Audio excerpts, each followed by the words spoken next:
Nakakakilabot at makatindig balahibong mga hula ni Jovi Vargas tungkol sa Pilipinas at sa mga mangyayari sa buong mundo ngayong taong 2026. Sa panahong puno ng kaguluhan, takot at kawalan ng katiyakan, muling naging usap-usapan ang kanyang pangalan dahil sa mga matitinding prediksyon na ibinahagi niya sa publiko. Si Jovi Vargas ay isang psychic na matagal nang gumagawa ng year predictions. Taon-taon ay naglalabas siya ng mga hula hinggil sa lindol, digmaan, politika, ekonomiya at mga pandaigdigang krisis. Ayon sa kanyang mga taga-subaybay, may ilang hula raw siya noon na sinasabing nagkatotoo, dahilan upang mas lalo siyang sundan at pakinggan ng marami. Kaya narito ang 10 babala at hula ni Jovi Vargas para sa taong 2026. Pang-10, matinding magaganap sa Pilipinas. Ayon kay Jovi Vargas, isa ang Pilipinas sa mga bansang makakaranas ng matitinding pagsubok sa taong 2026. Nakikita niya ang sunod-sunod na malalakas na lindol sa iba't ibang bahagi ng bansa, partikular sa Visayas, gaya ng Samar at Leyte, pati na rin sa Metro Manila, Baguio, Pangasinan at Bicol. Bukod sa lindol, may mga senyales din ng malalakas na bagyo, pagbaha at posibilidad ng pagputok ng mga bulkan na magdudulot ng panganib sa buhay at kabuhayan ng maraming Pilipino. Babala pa niya na ang kakulangan sa paghahanda at disiplina ng tao ang maaaring magpalala sa epekto ng mga sakunang ito. Pang-10, matitinding kaganapan sa buong mundo. Hindi lamang ang Pilipinas ang makakaranas ng mga trahedya sa taong 2026. Ayon kay Vargas, ang buong mundo ay yayanigin ng matitinding kalamidad tulad ng malalakas na lindol, mapaminsalang baha at iba pang natural disasters. Maraming bansa ang hindi handa sa mga biglaang pangyayari, kaya't inaasahan ang malaking bilang ng mga biktima at pinsala sa ari-arian. Ayon sa kanyang nakita, tila walang ligtas na kontinente dahil halos sabay-sabay mararanasan ng mundo ang matinding pagsubok. Pang-8, isang Asian country na halos kalahati ay lulubog. Isa sa mga pinaka-nakakatakot na hula ni Jovi Vargas ay ang posibilidad na may isang bansang Asyano na halos kalahati ng lupain ay maaaring lumubog. Hindi niya tahasang binanggit kung anong bansa ito, ngunit malinaw sa kanyang pahayag na may kinalaman ito sa paggalaw ng lupa at pagbabago sa karagatan. Ang pangyayaring ito raw ay magdudulot ng matinding humanitarian crisis at paglikas ng milyon-milyong mamamayan na mawawala ng tirahan. Pang-7, paglubog at malalaking aksidente sa karagatan. Ayon pa kay Vargas, may nakita siyang 2 malalaking barko na lulubog sa magkaibang bahagi ng mundo. Ang mga insidenteng ito ay maaaring mangyari bandang kalagitnaan ng taon, partikular sa buwan ng Hunyo o Hulyo. May kinalaman umano ito sa masamang panahon, pagkakamali ng tao o biglaang sakuna sa dagat. Ipinapayo niya ang matinding pag-iingat sa mga biyaheng pandagat lalo na sa panahong ito.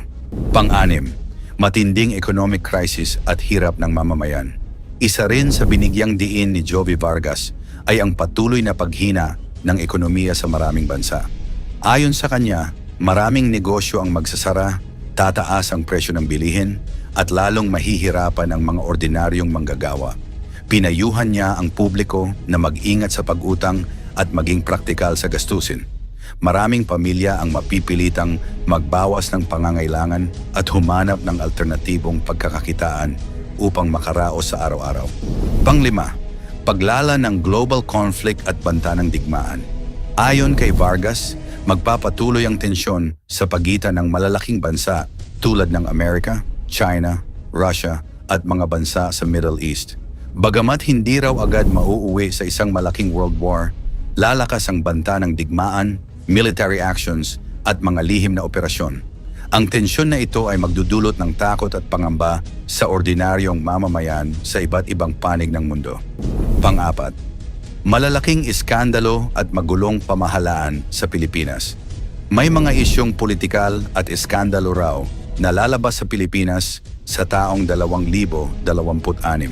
Ayon kay Vargas, may mga kaso ng katiwalian, plunder at mga kontrobersyang kinasasangkutan ng matataas na opisyal ng pamahalaan.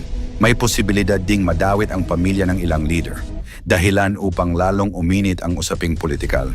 Dahil dito, lalakas ang boses ng publiko at ang panawagan para sa pananagutan at katotohanan.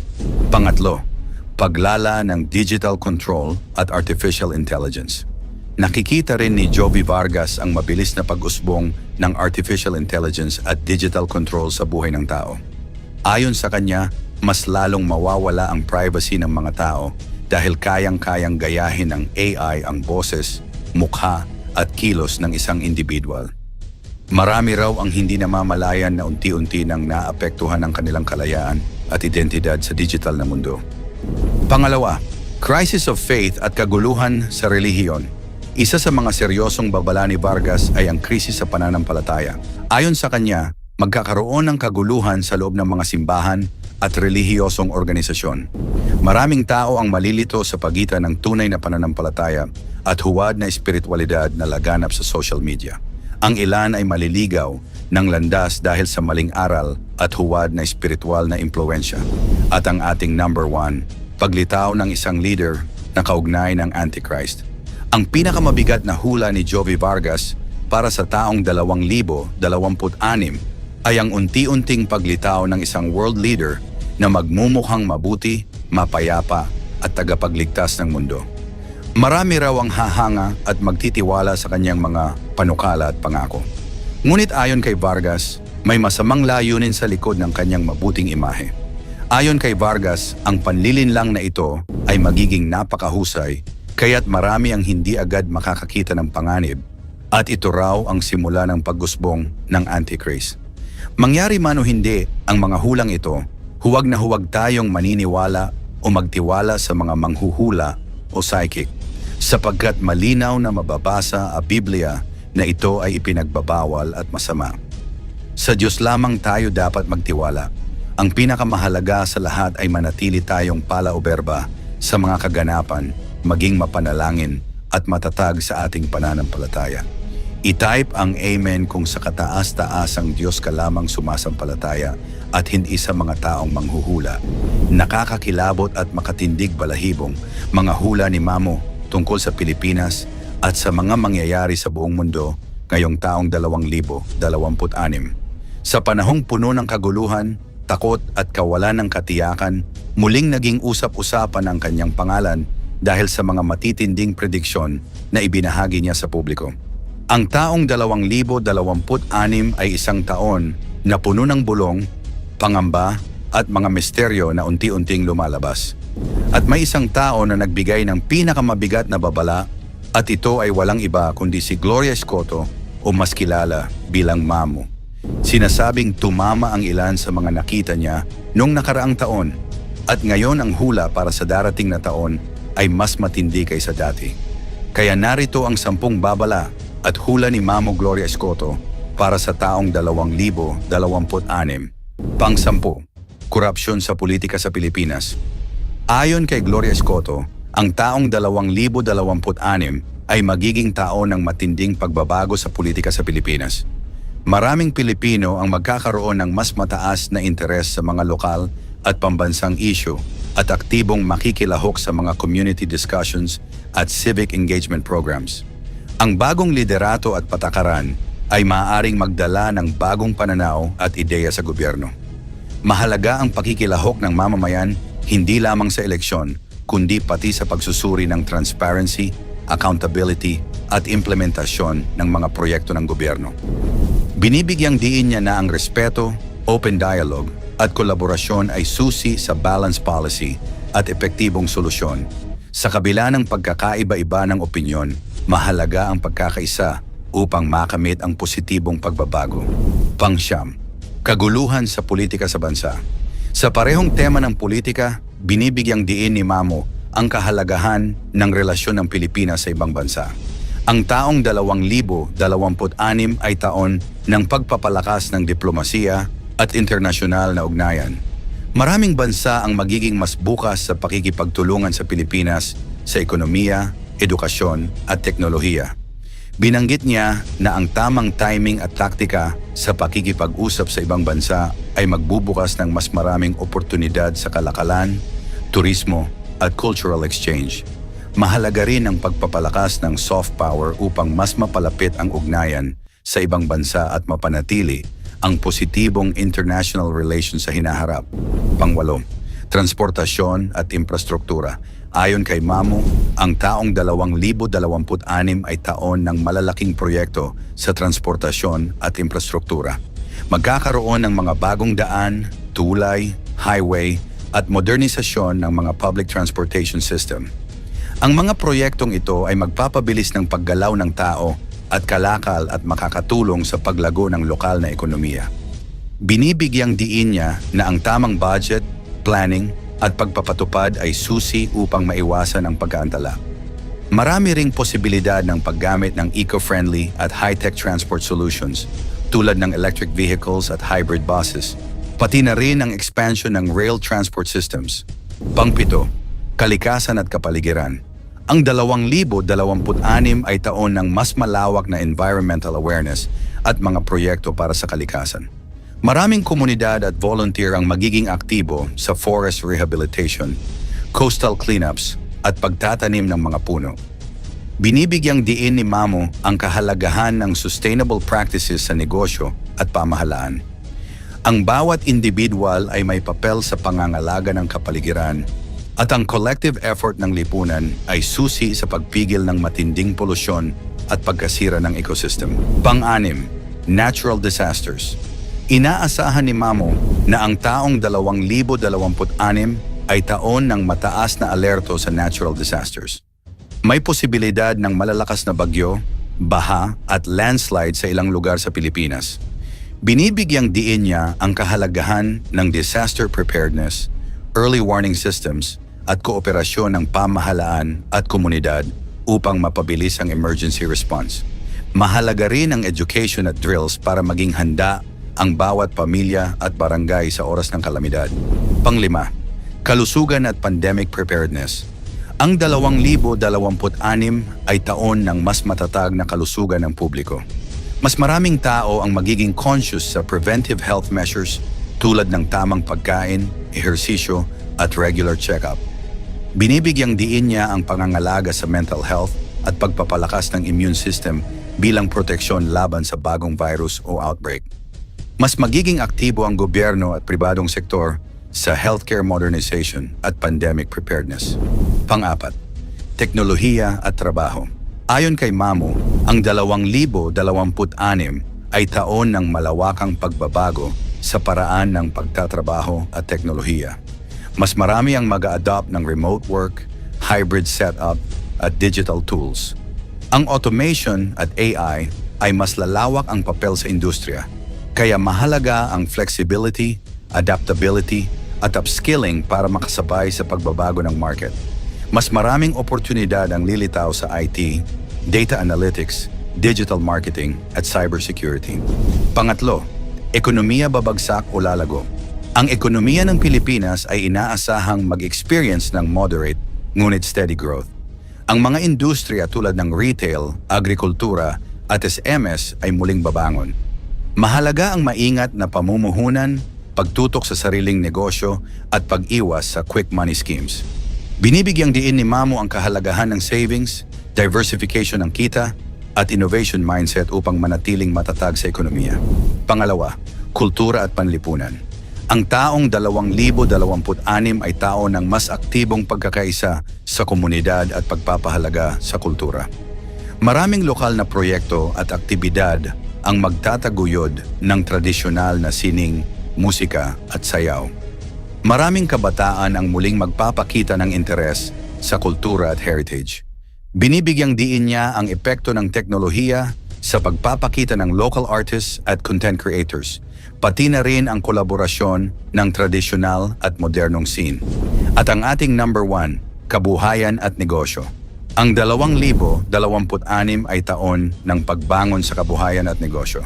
Maraming Pilipino ang magiging mas matapang sa pagsisimula ng small businesses, online selling, content creation, at digital skills. Binibigyang diin ni Mamu ang pagtutulungan, collaboration, at purposeful entrepreneurship. Mahalaga rin ang maingat na planning, disiplina, at tamang desisyon para sa tagumpay. Mangyari man o hindi ang mga hulang ito, wag tayong maniwala o magtiwala sa mga manghuhula. Bawal yun sa Biblia. Sa Diyos lang tayo magtiwala. I-type ang Amen kung sa kataas-taas ang Diyos ka lang sumampalataya. Ang babala at hula ni Kessler Go ngayong taong 2026. Ngayong 2026, muli tayong tinatahak sa isang taon ng mabilis na pangyayari at pagbabago. Ayon kay Kessler Go, isang kilalang Chinese metaphysics at Bazi practitioner, ang taong ito ay tao ng fire horse, na puno ng aksyon, mabilis na kaganapan at hindi inaasahang pangyayari.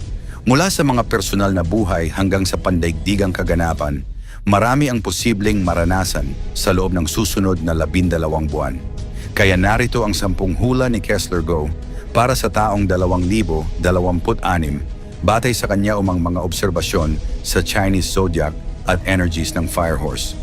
Pang-10, taon ng mabilis na paggalaw at aksyon. Ayon kay Kessler, ang taong 2026 ay isang taon na puno ng mabilis na aksyon at momentum. Hindi tulad ng mga nakaraang taon, ang fire horse energy ay nagpapabilis ng lahat ng bagay, kaya maraming tao ang makakaranas ng biglaang pagbabago sa kanilang buhay, trabaho at relasyon. Ito ay taon kung saan kailangang maging alerto at handa sa anumang mangyari, sapagkat ang energies ay hindi sumusunod sa kalendaryo. Pang-siyam, pagbagsak o pagkawala ng kontrol sa ilang relasyon at proyekto. Ang fire horse energy ay nagpapabilis din sa mga sitwasyon na hindi gumagana.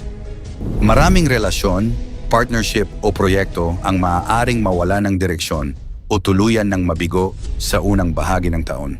Ang mga dating nakasanayang routines ay maaaring magbago at kailangang maging handa sa mga pagbabago. Pang-8, health alerts at pisikal na pagod. Sa 2026, maraming tao ang maaaring makaramdam ng biglaang pagkapagod o stress. Fire horse energy ay intense at maaari itong magdulot ng pagtaas ng emosyonal at pisikal na tensyon. Ipinapayo ni Kessler ang regular na pagpapahinga, tamang pagkain at mindfulness practices upang mapanatiling balanse ang katawan at isip. Pang-7, pagkakaroon ng financial challenges at pagtaas ng gastos. Ang taong ito ay maaaring magdulot ng hindi inaasahang gastos at financial stress, lalo na para sa mga nasa zodiac ng rat at snake. Ayon kay Kessler, may consumer star na nagpapahiwatig ng malalaking gastusin, pati na rin posibleng disruption sa travel o business transactions. Ipinapayo niya ang maingat na financial planning at pag-iwas sa impulsive na paggastos. Pang-6, pagtaas ng public sentiment at madaling pagkalat ng balita.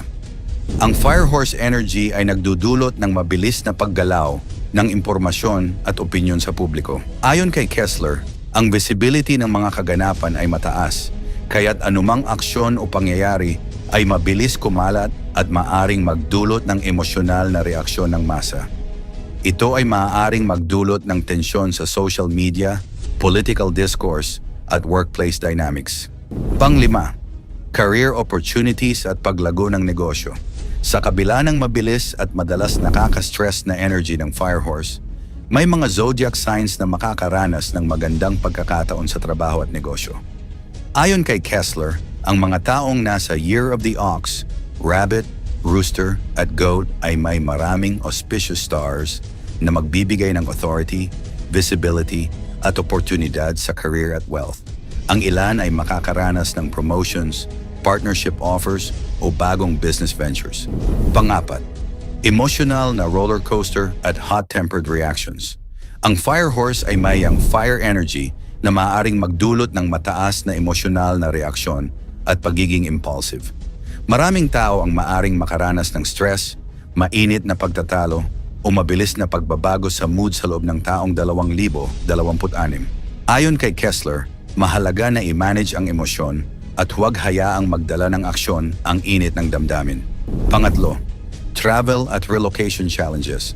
Sa taong 2026, maraming tao, lalo na ang mga rats, ay maaaring makaranas ng travel disruptions o kailangan ng relocation. Ayon kay Kessler, ito ay epekto rin ng mabilis na takbo ng fire horse energy. Mahalaga ang maagang pagpaplano sa biyahe, pagkakaroon ng travel insurance, at contingency plans para sa mga emergency. Pangalawa, pag-usbong ng opportunities sa media at entertainment. Ayon kay Kessler, ang taong ito ay favorable para sa mga nasa media, entertainment at creative industries. Ang fire element ay nakaka-associate sa visibility, fame at fast-moving industries. Maraming content creators, broadcasters at business owners sa sektor ng entertainment ang makakakita ng mabilis na paglago, bagong partnerships at pagtaas ng recognition. At ang ating number 1, mabilis na pagbabago at pangunahing tema ng Firehorse. Ang pinakamahalagang hula ni Kessler Go para sa taong 2026 ay ang kabuuang tema ng mabilis na pagbabago at momentum. Ang tao ng Firehorse ay nagpapabilis ng lahat ng aspeto ng buhay, mula sa personal na relasyon, career growth, financial planning, hanggang sa public events at global occurrences. Ipinapayo niya na tanggapin ang mabilis na takbo ng buhay, maging handa sa pagbabago, at planuhin ang mga hakbang ng maaga.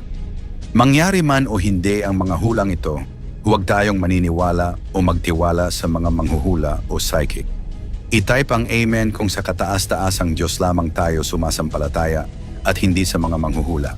Paki-like ang ating video, i-share mo na rin sa iba. Salamat at God bless.